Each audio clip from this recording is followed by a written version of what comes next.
नमस्कार दोस्तों, स्वागत है आपका हिंदी नॉलेज शो में। तो दोस्तों 2024 का पहला दिन ही भारत के लिए खुशियों की भरमार ले आया है। दरअसल आज की जो खबर है ना, इसे आप कह सकते हैं सोने पर सुहागा। लेकिन इस खबर को सुनने के बाद आपको लगेगा कि ये तो भारत के लिए सोना ही सोना है, लेकिन असल में वो सुहागा है, क्योंकि सोना उसके नीचे छुपा हुआ है जिसे भारत चुपचाप अपने पाले में लाने जा रहा है। नहीं समझे? चलिए मैं आपको ये पूरी खबर विस्तार से समझाता हूं, लेकिन उससे पहले आप सभी लोगों को नव वर्ष की ढेरों शुभकामनाएं। और मैं दिल की गहराइयों से हाथ जोड़कर भगवान से प्रार्थना करता हूं कि इस साल आप सभी लोगों के घरों में सुख शांति आए और अन्न धन के भंडार भरें। और अगर आप में से किसी के भी घर में कोई बीमार है या संकट से जूझ रहा है, तो भगवान आपके संकट काटे और सारी बीमारियों को दूर करें और आप इस साल को अपने सबसे बेहतरीन साल के तौर पर एंजॉय कर पाए। इसी के साथ चलिए वीडियो की शुरुआत करते हैं। तो दोस्तों सबसे पहले आप ये मैप देखिए। ये है ओमान का मैप,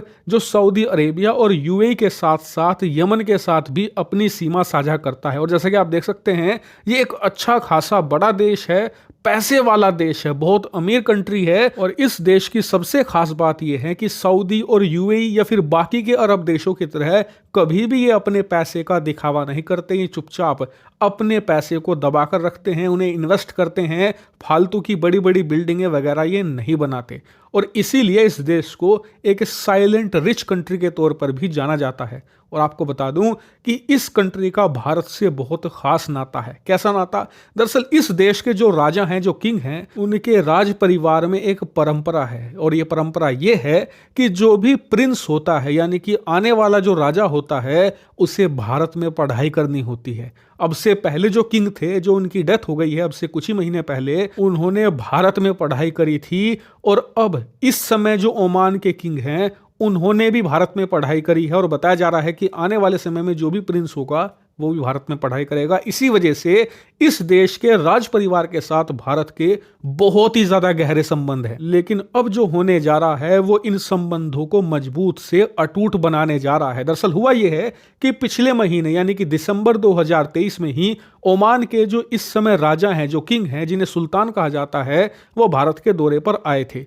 इसी दौरे में दोनों देशों के बीच में एक फ्री ट्रेड एग्रीमेंट प्रपोज किया गया, जिस पर दोनों देशों ने बातचीत शुरू करी। और जैसा कि आप स्क्रीन पर देख सकते हैं, खबर आ चुकी है कि दोनों देशों के संबंध इतने शानदार हैं कि इन्होंने कुछ ही हफ्तों के अंदर सारी की सारी एफटीए की जितनी भी डिटेल थी उन्हें फाइनलाइज कर लिया है। और दोनों देशों के बीच में इसी महीने यानी कि जनवरी में ही इस एफटीए की सारी कार्रवाई पूरी कर ली जाएगी। और उसके बाद इस एफटीए को दोनों देश साइन कर लेंगे। और बताया जा रहा है कि जल्द ही प्राइम मिनिस्टर मोदी ओमान की यात्रा कर सकते हैं, जहां पर दोनों देश ऑफिशियल तौर पर इसे लागू कर देंगे। अब इसका फायदा क्या है? तो सबसे पहले फायदा आप लोगों को मिलेगा, यानी कि आम जनता को। दरअसल ओमान से हम नाइट्रोजन खरीदते हैं, जिससे कि यूरिया बनाया जाता है। इसके अलावा फर्टिलाइजर खरीदते हैं, अन्य पेट्रोलियम प्रोडक्ट खरीदते हैं। अब इससे होगा ये कि जब हम ओमान से ये खरीदेंगे तो भारत सरकार ओमान के इन फर्टिलाइजर पर कोई भी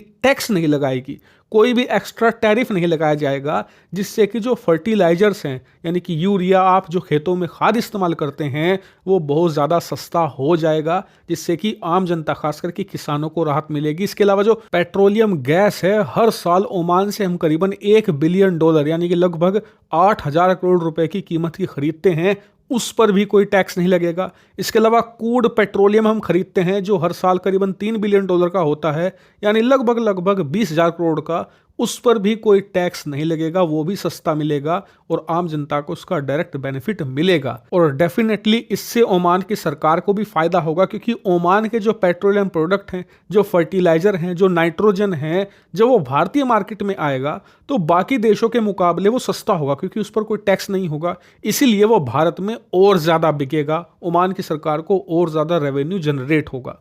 ये हो गया फायदा।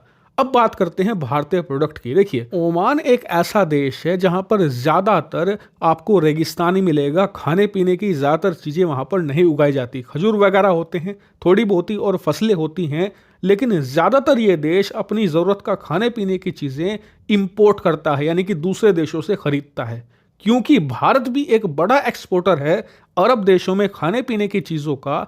ऐसे में ये लोग अब भारत से ये सामान खरीदेंगे, और क्योंकि ये भारतीय सामानों पर कोई भी इंपोर्ट ड्यूटी नहीं लगाएंगे, कोई भी एक्स्ट्रा टैक्स नहीं लगाएंगे, इसीलिए वो चीन के खाने या फिर यूरोपियन कंपनियों के खानों के मुकाबले काफ़ी सस्ता पड़ेगा, जिससे कि भारतीय प्रोडक्ट की मांग पूरे ओमान में बढ़ेगी। हालांकि आप कहोगे कि यार इन अरब देशों में तो छोटी पॉपुलेशन होती है, क्या फ़र्क पड़ जाएगा, थोड़ा बहुत हमारी कंपनियों की सेल हो जाएगी। तो देखिए फ़र्क पड़ेगा, क्योंकि ओमान में कोई कम पॉपुलेशन नहीं है। जो यहाँ के नेटिव लोग हैं, यानी कि यहाँ पर रहने वाले लोग हैं, उनकी संख्या 45 लाख से ज़्यादा है। और उससे भी बड़ी बात, यहाँ पर बहुत ही ज़्यादा भारी मात्रा में माइग्रेंट वर्कर रहते हैं। उदाहरण के लिए कम से कम 3 लाख तो सिर्फ भारतीय वर्कर यहाँ पर रहते हैं जो सामान खरीद कर खाते हैं। इसके अलावा फिलीपींस के लोग, चाइनीज़ लोग, पाकिस्तानी लोग, तमाम देशों के लोग यहाँ पर काम करने आते हैं, जिनकी संख्या कई लाख में है। यानी कि ओवरऑल पॉपुलेशन देखें तो एक बड़ी जनसंख्या यहाँ पर रहती है, और इसीलिए भारत के लिए एक अच्छा खासा मार्केट है और अमीर मार्केट है। सबसे बड़ी बात, मार्केट बड़ा हो उससे फर्क नहीं पड़ता, मार्केट कितना पैसे वाला है उससे फर्क पड़ता है। और इसीलिए भारत ये एफटीए करके मोटा मुनाफा कमाना चाहता है और इस पूरे मार्केट को कैप्चर करना चाहता है। और ऐसा नहीं है कि सिर्फ हम खाने पीने की चीजें एक्सपोर्ट करेंगे, दरअसल इसके अलावा हमारी प्लानिंग है इंजीनियर गुड्स की, हैवी मशीनरी, स्टील और अन्य प्रकार के ऐसे कंस्ट्रक्शन के मशीनरी जिनका इस्तेमाल ओमान में होता है, वो भी एक्सपोर्ट करेंगे हम, जिनसे हम मोटा मुनाफा कमा सकेंगे, क्योंकि ये सस्ते पड़ेंगे एफटीए की वजह से। अब आप कहोगे कि यार ये तो बहुत अच्छी डील है, दोनों देशों का फायदा है, ये तो एक तरीके से सोना हो गया। लेकिन नहीं, ये तो सोने पर सुहागा है। इस फायदे को आप एक तरफ रख दीजिए, जो असली चीज़ है वो मैं अब आपको बताऊंगा। दरअसल भारत इस एफटीए को इसलिए नहीं करना चाहता कि हमें एक शानदार मार्केट मिलेगा, हमें मोटा पैसा कमाने का मौका मिलेगा, नहीं।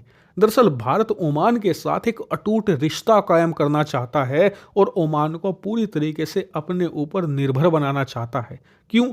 क्योंकि ओमान की जो स्ट्रैटेजिक लोकेशन है ना, वो बहुत ही ज़्यादा शानदार है। और उदाहरण के लिए स्क्रीन पर आप देखिए, ये है ओमान, यहाँ पर ओमान की राजधानी है मस्कट। यहाँ से ईरान की दूरी बहुत ही ज़्यादा कम है और इसके बीच में है गल्फ ऑफ ओमान। और ये पूरा इलाका जो है ये पूरे वर्ल्ड के लिए सुपर क्रिटिकल है। क्यों? क्योंकि पूरी दुनिया का करीबन 40% कच्चा तेल यहीं से होकर गुजरता है। ईरान जो अपना सारा तेल बेचता है यहीं से जाता है, यूएई अपना जितना भी तेल बेचता है यहीं से जाता है, इराक अपना जितना भी टोटल तेल बेचता है यहीं से जाता है, कुवैत और कतर अपनी जितनी भी गैस बेचते हैं यहीं से जाती है, सऊदी का भी करीबन 30 से लेकर 35% तेल इसी गल्फ से होकर गुजरता है। इसलिए ओमान की लोकेशन अति महत्वपूर्ण है। इतना ही नहीं, आप थोड़ा और दूर नजर डालिए, ये रहा ग्वादर पाकिस्तान का।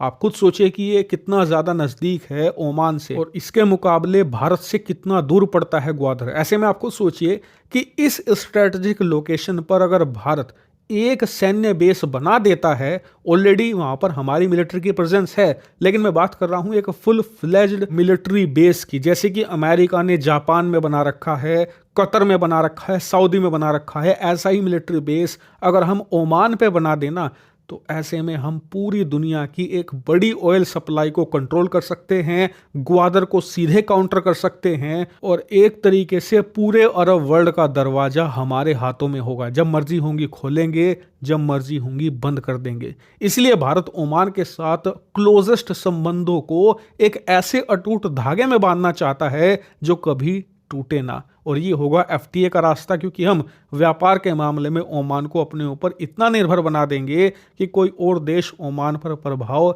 नहीं डाल पाएगा, और यही भारत इस एफटीए के तहत करने जा रहा है। और इसीलिए वीडियो की शुरुआत में मैंने आपसे कहा था कि जब आप शुरू में देखोगे पैसे को देखकर, मुनाफे को देखकर, तो आप इस डील को सोना कहोगे, लेकिन ये असल में सुहागा है, क्योंकि सोना तो स्ट्रैटेजिक लोकेशन है, लेकिन ओवरऑल देखें तो ये डील सोने पर सुहागा है। हालांकि इस पर आपका क्या मानना है कमेंट करके बताइएगा। Thank you very much for watching.